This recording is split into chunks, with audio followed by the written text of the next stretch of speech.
നമസ്കാരം. ഫാക്ട് റിവ്യൂസിലേക്ക് സ്വാഗതം. പാശ്ചാത്യ രാജ്യങ്ങൾ വാതിലുകൾ ഇന്ത്യക്കാർക്ക് മുൻപിൽ അടയ്ക്കുമ്പോൾ ധാരാളം അവസരങ്ങളുമായി ഗൾഫ് രാജ്യങ്ങൾ വീണ്ടും നമുക്ക് മുന്നിൽ അതിൻ്റെ വാതായനങ്ങൾ തുറന്നിടുകയാണ്.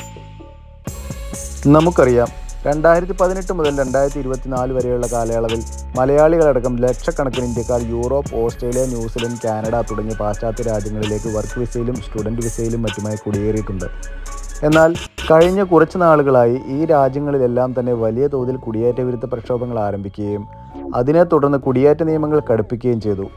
അനധികൃത കുടിയേറ്റക്കാർക്കെതിരെയാണ് പ്രക്ഷോഭങ്ങൾ നടക്കുന്നതെങ്കിലും അത് മെയിനായും ബാധിക്കുന്നത് നിയമപരമായുള്ള കുടിയേറ്റത്തിൽ മുൻപന്തിയിൽ നിൽക്കുന്ന ഇന്ത്യക്കാരെ തന്നെയാണ്. ഈ അവസരത്തിൽ വിദേശ ജോലി എന്ന സ്വപ്നവും പേര് നടക്കുന്ന ഇന്ത്യക്കാരുടെ മുന്നിലുള്ള അവസരങ്ങൾ എന്തൊക്കെയാണ് നമുക്ക് നോക്കാം. പാശ്ചാത്യ രാജ്യങ്ങളിലേക്കുള്ള കുടിയേറ്റം എല്ലാ കാലത്തും സീസണലാണ്.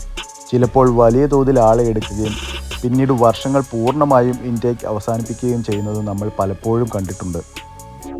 പക്ഷേ ഇന്ത്യക്കാർക്ക് എക്കാലത്തും താങ്ങും തണലുമായി നിൽക്കുന്ന ഗൾഫ് രാജ്യങ്ങളിലേക്കുള്ള കുടിയേറ്റം സീസണലായി ഒതുങ്ങി നിൽക്കുന്നതല്ല. വിദ്യാഭ്യാസ യോഗ്യതയും കഴിവുമുള്ള സ്കിൽഡ് ജോലികളിലായാലും അൺസ്കിൽഡ് ജോലികളിലായാലും ഗൾഫ് രാജ്യങ്ങളുടെ വാതിൽ എല്ലായ്പ്പോഴും ഇന്ത്യക്കാർക്ക് മുന്നിൽ തുറന്നു തന്നെയാണ് കിടക്കുന്നത്. ധാരാളം ആളുകൾ ഗൾഫിൽ നിന്നടക്കം പാശ്ചാത്യ രാജ്യങ്ങളിലേക്ക് കുടിയേറിയ സാഹചര്യത്തിൽ ഗൾഫ് മേഖലയിൽ ധാരാളം തൊഴിലവസരങ്ങൾ സൃഷ്ടിക്കപ്പെട്ടിട്ടുണ്ട്. അതിൻ്റെ ഉത്തമ ഉദാഹരണമാണ് 20 മുതൽ 30 ലക്ഷം രൂപ വരെ ഏജന്റുമാർക്ക് കൊടുത്താൽ മാത്രം ലഭിക്കുമായിരുന്ന കുവൈറ്റിലെ നഴ്സിംഗ് ജോലി ഇന്ന് യോഗ്യതയുള്ള ആർക്കും ലഭിക്കുമെന്നുള്ളത്. ധാരാളം പുതിയ ഹോസ്പിറ്റലുകളും നിലവിലുള്ള ഹോസ്പിറ്റലുകളിലുള്ള എക്സ്റ്റൻഷൻ വർക്കുകളും പൂർത്തീകരിച്ച് അവയെല്ലാം പ്രവർത്തന സജ്ജമായി നിൽക്കുന്നത് കൊണ്ട് തന്നെ ഹെൽത്ത് കെയർ മേഖലയിൽ നിരവധി ഒഴിവുകളാണ് കുവൈറ്റിൽ നിലവിലുള്ളത്. അതുകൂടാതെ അനവധി മറ്റ് വികസന പ്രവർത്തനങ്ങളും കുവൈറ്റിൽ നടന്നുകൊണ്ടിരിക്കുകയാണ്. കുവൈറ്റ് ഇൻ്റർനാഷണൽ എയർപോർട്ട്, മദീനാത്ത് അൽ ഹരീർ എന്ന planned city project, GCC railway project, Kuwait island development project എന്നിവ മറ്റു ചില പ്രോജക്റ്റുകളാണ്. ധാരാളം തൊഴിലവസരങ്ങളും അവിടെ നിലവിലുണ്ട്.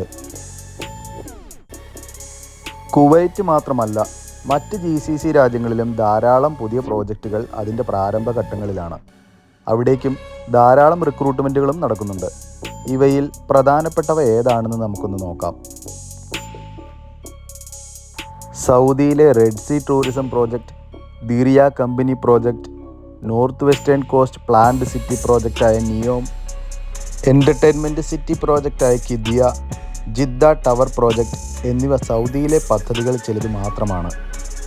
UAE Etihad rail, Mohammed bin Rashid Al Maktoum solar park, Dubai creek tower എന്നിവ ദുബായിലെ ചില ഉദാഹരണങ്ങളാണ്. ഇവിടേക്കെല്ലാമായി ധാരാളം ജോലിക്കാരെയും ആവശ്യമുണ്ട്. മറ്റ് ഗൾഫ് രാജ്യങ്ങളായ ഖത്തർ, ബഹ്റിൻ, ഒമാൻ എന്നിവയും നിർമ്മാണ പ്രവർത്തനങ്ങളിൽ ഒട്ടും പിന്നിലല്ല.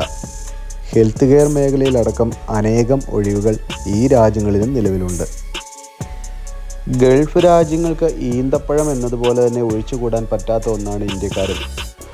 കാരണം മണലാരണ്യമായിരുന്ന രാജ്യങ്ങൾ വളർച്ചയുടെ ഓരോ പടവുകൾ കയറുമ്പോഴും നാം അവരുടെ ഒപ്പമുണ്ടായിരുന്നു. ഇന്ന് വിദേശികൾക്ക് ജോലി ചെയ്ത് സുരക്ഷിതമായി ജീവിക്കാൻ പറ്റിയ സ്ഥലങ്ങളിൽ UAE മുൻപന്തിയിൽ തന്നെയുണ്ട്. പാശ്ചാത്യ രാജ്യങ്ങളിലെ PR-ന് തത്തുല്യമായ ഗോൾഡൻ വിസ ഇന്ന് യോഗ്യതയുള്ളവർക്ക് UAE പ്രൊവൈഡ് ചെയ്യുന്നു. UK പോലെയുള്ള രാജ്യങ്ങളിൽ PR കാലാവധി 10 വർഷമാക്കി ഉയർത്താനുള്ള തയ്യാറെടുപ്പിലാണ് എന്നും നമ്മൾ ഈ അവസരത്തിൽ ഓർക്കേണ്ടതായുണ്ട്.